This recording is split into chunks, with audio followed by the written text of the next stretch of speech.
Hello students, welcome to EPG Pathshala.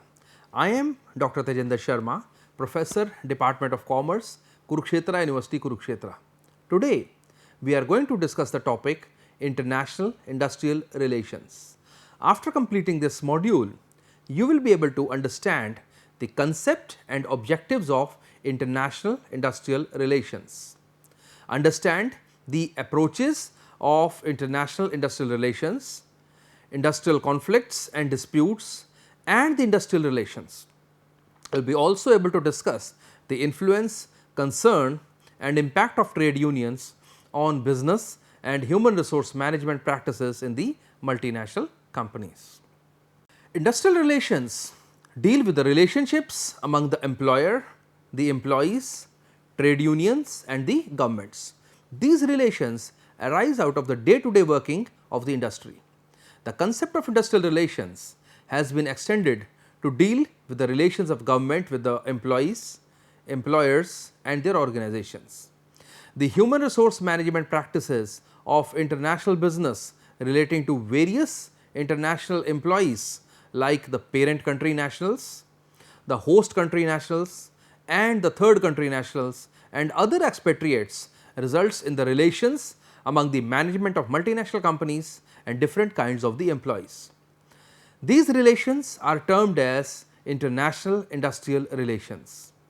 These relations play a crucial role in strategy formulation and implementation in the international businesses, which affects a multinational companies working in the different countries. Thus, industrial relations, particularly in the international context, deal with the relations among the employers by employing the who are employing the foreign nationals, employees of different nationalities, home and host country governments and the trade unions which are operating in various countries and their national and international alliances. Following are the three major players in the international industrial relations. First is the employees and their organizations. Employees along with their working age, educational background, family background, experience, attitude, skills, social background, cultures etc. affect the industrial relations. All type of employees in the international companies like the PCN, HCN and TCN as we discussed right now play an active and important role in the international industrial relations. Employees organizations also known as the trade unions also play an important role in the industrial relations. Trade unions are the organizations which work to protect the interests of the employees through various measures like collective bargaining, putting economic and political pressures on the management etc. Employers and their organizations are the second constituent. In the international industrial relations, employers include all the organizations who employ the foreign nationals.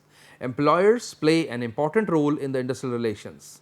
They employ people, pay salaries and other allowances, provide different facilities, make policies, rules and regulations to govern and regulate the industrial relations and also adhere to the labor laws of different countries in which they operate. They want to get maximum results with optimum utilization of their resources. Hence, they expect maximum contribution from the employees towards the achievement of organizational objectives. The variance between the expectations of the employees and the employers results in the industrial conflicts or the disputes.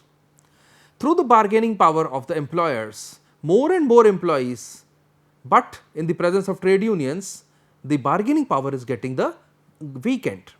The employers also form their organizations to equalize their bargaining power with that of the trade unions and protect their interests. The third participant in this is the government. The government regulates the industrial relations through its labor policy, labor laws and industrial relations policies and acts as a mediator between both employers and their organizations and employees and their organizations. Objectives of international industrial relations. The primary objective of industrial relations is to maintain a sound and harmonious relations between the employers and the employees. Following are the main objectives which are to be achieved by the industrial relations.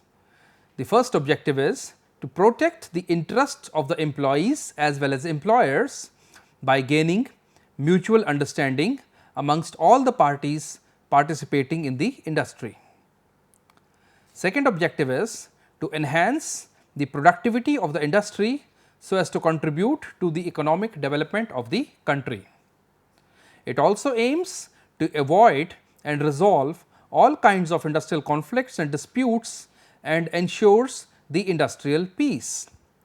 It also provides and ensures better working conditions and livable standards to the employees across nations.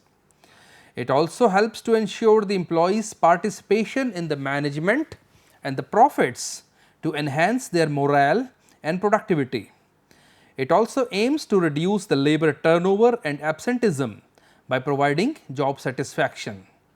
It also helps in reducing the chances of lockouts and strikes and also encourages to develop the trade unions. Industrial relations also tries to ensure the mutual understanding and cooperation amongst the employees of the host as well as the home country, more trust between the government and the individual roles and commitments to the industry. It also gives recognition and implantation of the human rights into the industry.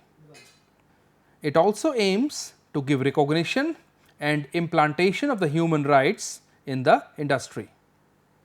Factors affecting international industrial relations. International industrial relations are influenced by various factors like economical, institutional, social, cultural, political, technological, etc.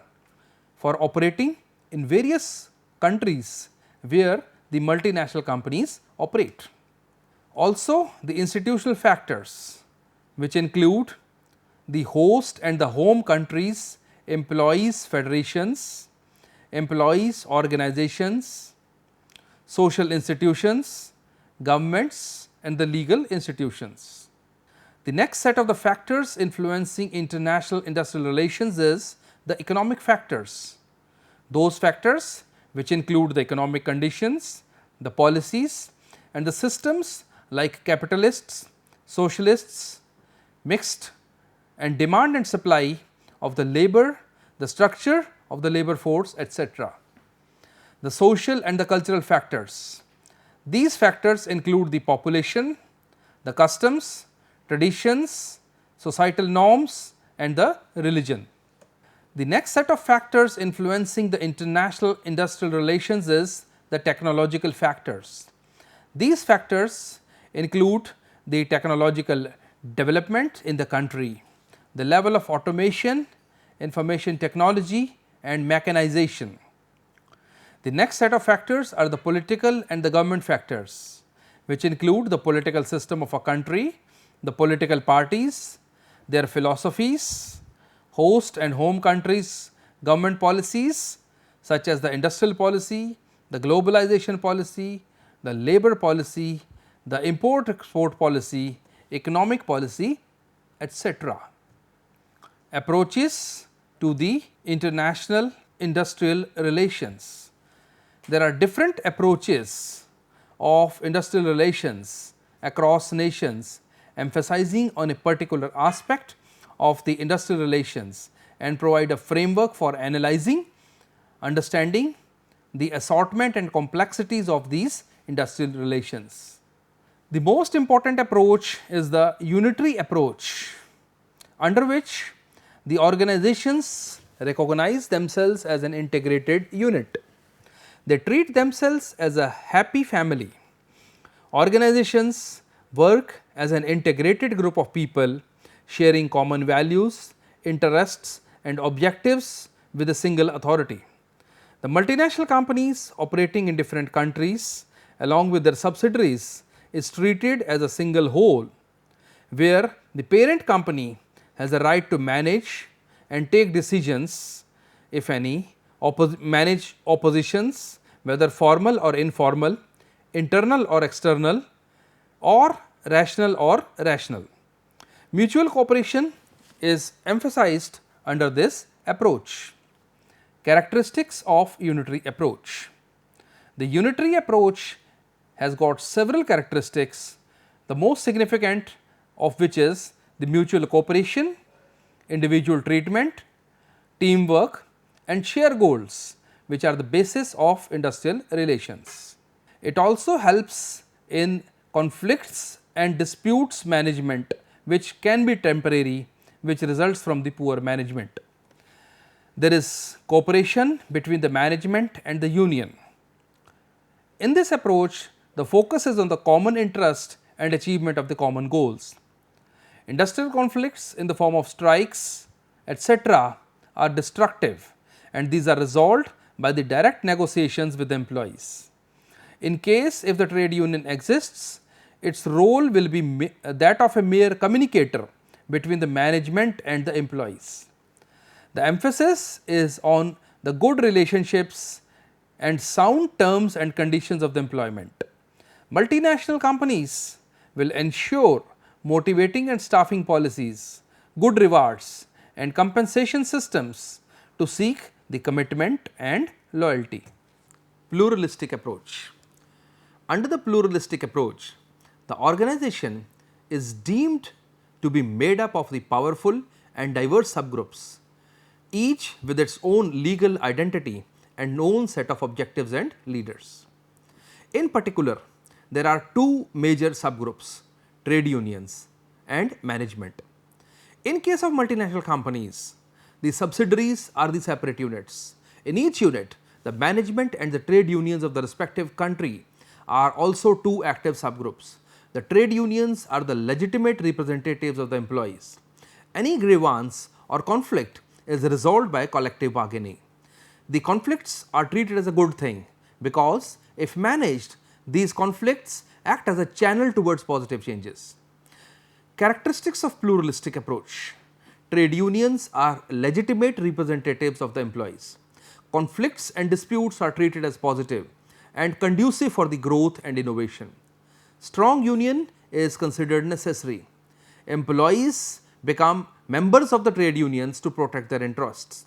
Conflicts and disputes are dealt by collective bargaining, conciliation and arbitration. The third approach is the radical or the Marxist approach.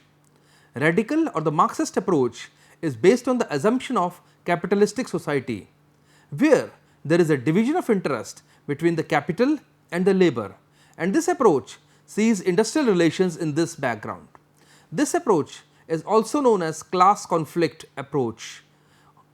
Conflicts are seen as inevitable and trade unions are the natural response of the workers to their exploitation by the capitalists. Characteristics of Marxist approach. According to this approach, the conflicts are a unique and the products of a capitalistic society. Conflicts arise because the division in the society between those who use the resources and those who supply the resources, particularly the labor only. Conflicts are equated with the political and social unrests. Trade unions are seen as labor reaction to exploitation by the capitalists and are treated as a weapon to bring the revolutionary changes. The third approach is the systems approach. The systems approach developed by Dunlop views industrial relations as a system in itself, which includes three major participants: the workers and their organizations, the managers and their organizations, and the government and its specialized agencies for enacting and implementing laws, rules, policies, etc. All the participants have their own interests, goals, beliefs and values which shape the interaction between them. The company operates in the environment consisting of the subsystems like technological, economic and social, which influence the employer and the employee relations. The structure consists of rules and procedures framed for interaction amongst different participants in the industrial relations, collective bargaining procedures, conflict resolution and grievance settlement practices. Dunlop's industrial relations systems approach is an analytical inquiry into the structure and the processes of the dynamics of relation between the management, the employees and the government. Characteristics of systems approach. It is adaptable and suits to all type of organizations. It is applicable to all forms of human relationship. It is dynamism and study of a continuously changing interaction. Industrial conflicts, disputes and industrial relations. Industrial dispute or conflict means any difference between the employers and the employees, or between the employers and the employees, or between the employees and the employees, which is concerned with the employment or non-employment or terms and conditions of the employment. The relations between the employers and the employees are frequently clouded by a sense of exploitation, distrust and discontent. They give rise to industrial conflicts or disputes. There may be several causes of industrial conflicts which can be grouped into 4 categories: the industrial factors, the management attitude towards employees, the government machinery and other factors. Let us try to study each of these factors in little more details. The industrial factors. The industrial factors includes the factors like demand for increase in the wages and allowances due to inflation and high cost of living, demands for bonus, suitable working conditions and working hours, resistance against modernization and automation, demand for other facilities like medical, education, housing, etc. Second is the management's attitude towards the employees. The autocratic attitude of the management, failure on the part of employers to recognize the trade unions, defective recruitment policies, irregular layoffs and retrenchment, inefficient leadership, ignoring the problems of employees etc., leads to the industrial disputes. The third is the government causes. Political leaders sometimes use trade unions as a powerful weapon to build tensions inside an industry or a plant with a view to satisfy their own private needs. Other causes can be the inter-union rivalries, misbehavior, lack of proper communication etc., which can be some of the causes of industrial disputes. Types or forms of industrial disputes or conflicts. Industrial disputes or conflicts can take place in many forms. For instance, the most common form of industrial dispute is the strikes. Strike is a very powerful weapon in the hands of trade union to get their demands accepted. Strike refers to quitting of work or temporary cessation of work by a group of workers for the purpose of putting pressure on the employers to accept their demands. Strikes are of several types. It can be a stay away strike. In this strike, the employees stay away from the workplace. Rallies or demonstrations are usually organized by the employees. Stay in strike or sit down strike. In this strike, employees come to workplace, however, they do not work there. Another type of a strike is the tool down, pen down or mouth shut strike. In case of factories, employees may lay down their tools. In case of offices, they may shut down their pens and shut down their mouths in case of the teachers. Another type of the strike is the token or the protest strike. It is of very short duration and in this nature it is a signal for the danger ahead. In this strike, the workers do not work for an hour or a day. Lightning or a wildcat strike. In this strike, the strikers strike the work without any prior notice or with the shortest notice. Another type of a strike is go slow strike. In this type of a strike, the employees intentionally reduce the speed of the work. Another type of a strike is work to rule or work to description. In this strike, the strikers undertake the work according to the rules or job description only. Another type of a strike is picketing. In this, the act of posting pickets and patrolling of employees in front of the premises of the employers is done. Another type of a strike is boycott.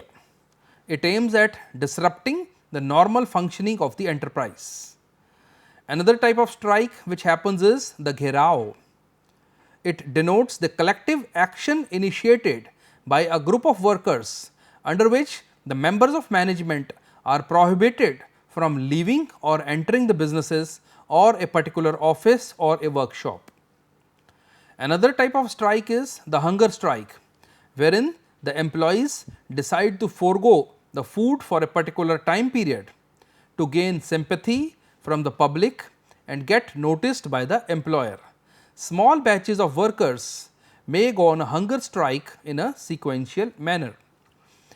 Another type of the strike is the lockout.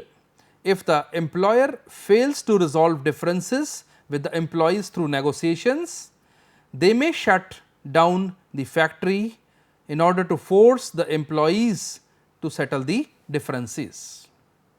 Prevention of industrial disputes.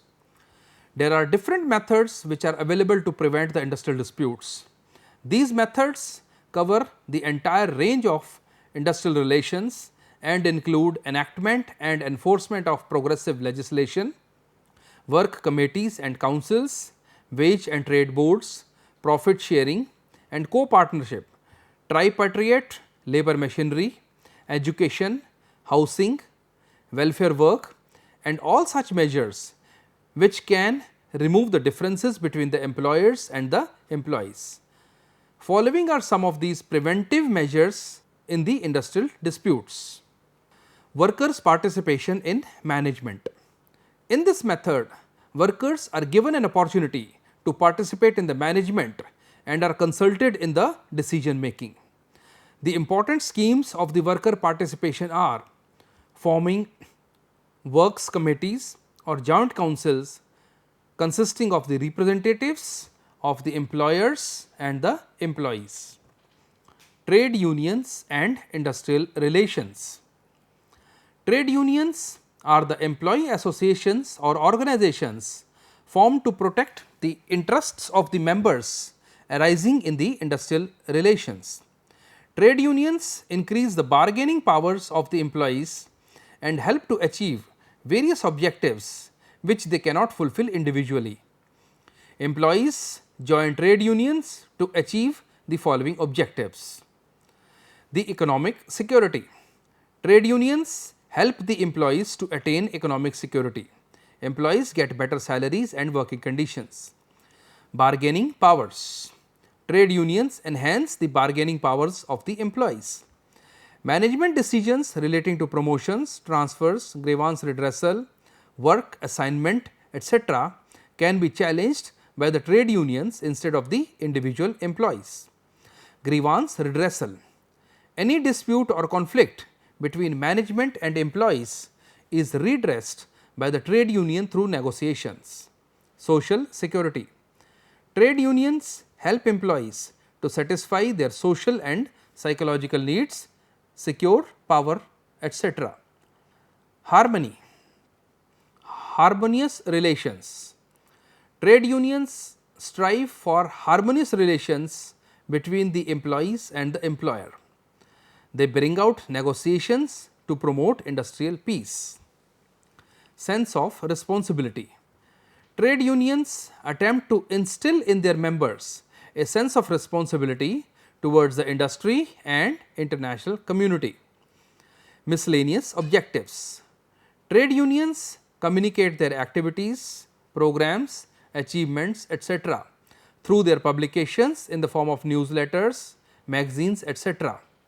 They also help to provide educational and medical facilities to its members and family members.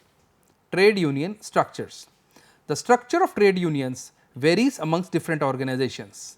However, the structure of trade unions can be classified into 5 types. One type of it is the craft unions, the general unions, the industrial unions, federations and confederations and international federations. Let us try to understand each one of them. The craft unions. These unions are also known as horizontal unions. These are generally formed by the workers of the same craft or category of the job. For example, the drivers association, the staff union in the railways. The logic behind formation of these kinds of union is that the employees belonging to same category of the jobs face similar problems. General unions. These unions are formed by the employees of any industry, any region and of any job or occupation to protect the overall interests of the members. Industrial unions. These unions are also called vertical unions. These are formed by the workers of different categories. The logic behind formation of such unions is that workers of same industry are governed by the same rules and regulations and are governed by the same management, and their problems are more or less common. Another type of the union is the federations and the confederations. In order to improve the strength of trade and unions, the industrial unions either of the same industry or different industry may form an association. Such unions of unions are called federations. Further, if such a federation to form association, such an association is called confederation. For example, Federation of Indian Railways and central government employees, they may form a confederation. Another type of the union is the international federations, which are the national level federations and may join the international federations to gather international support as well as to deal with the human resource management issues in the multinational companies. Slide 31. Thank you. Impact of trade unions on HRM practices. Students, trade unions in multinational companies influence both human resource practices as well as business practices. Following are some of the effects of trade unions on HRM practices of the multinational companies. First impact is the employment. Multinational companies' decisions relating to the employment of PCNs and TCNs are mainly influenced by the trade unions. Generally, multinational companies prefer to appoint the expatriates, particularly for the senior management level jobs, while the trade unions prefer the appointment of host country nationals for these posts. Trade unions persuade the host country government to enact laws for imposing regulations for appointments of all kinds of expatriates. Relocation of jobs. To take the advantage of low costs, multinational companies usually shift some of their manufacturing facilities to the developing countries where the human resource cost is minimum. This results in the loss of jobs in the parent country. Hence, the trade unions in the parent countries oppose the strategy of multinational companies to relocate their business or the jobs to the developing countries, which increases the cost of their operations. The third impact is the salaries and the benefits. In respect of the salaries and benefits, trade unions are concerned with two aspects: salary discrimination between the expatriates and the home country nationals, and enhancement of the salary and benefits level to all type of employees. Generally, multinational companies pay higher salaries and benefits to the expatriates than those of the home country nationals due to several reasons, like sacrifices of the expatriates in their home country, inconvenience at the host country, which may lead to the feeling of discrimination among the home country nationals. Trade unions demand the multinational companies to pay the same salary package to expatriates also. They put pressure on the government in the form of imposing regulations like fixing of minimum salaries, provision of other benefits like gratuity, pension, etc. Besides human resource practices, trade unions also influence the business practice of multinational companies like optimum size, location, shifting and closure of the plants, joint ventures, mergers, etc. Multinationals, through their strategies and activities, control the influence of trade unions, like offset the loss in one country with the profits earned in another country, alternate or dual resources, develop the ability to shift the production locations, development of diversified portfolios and development of the superior knowledge. So, students, with this whole discussion in this module, let me summarize the whole thing for you. Multinational companies generally deal with the employees of various countries with varied natural, social, political and religious environment. Multinational companies formulate their industrial relations strategy differently for different countries. In countries like Switzerland and France, industrial relations are seen in the larger interests of the social class struggle, while in most of the other countries it is seen as a relationship among the employer and the employees. Multinational companies decentralize their industrial relation policies and practices. Multinational companies use the strategy of relegating the industrial relation problems like strikes, lockouts, etc. to the specialists in various countries. Employees working in various subsidiaries of the multinational companies form international trade unions also. To maintain good industrial relations, multinational companies management must adopt various measures like participative management, negotiation with the trade unions and prevention of the industrial conflicts. Thank you.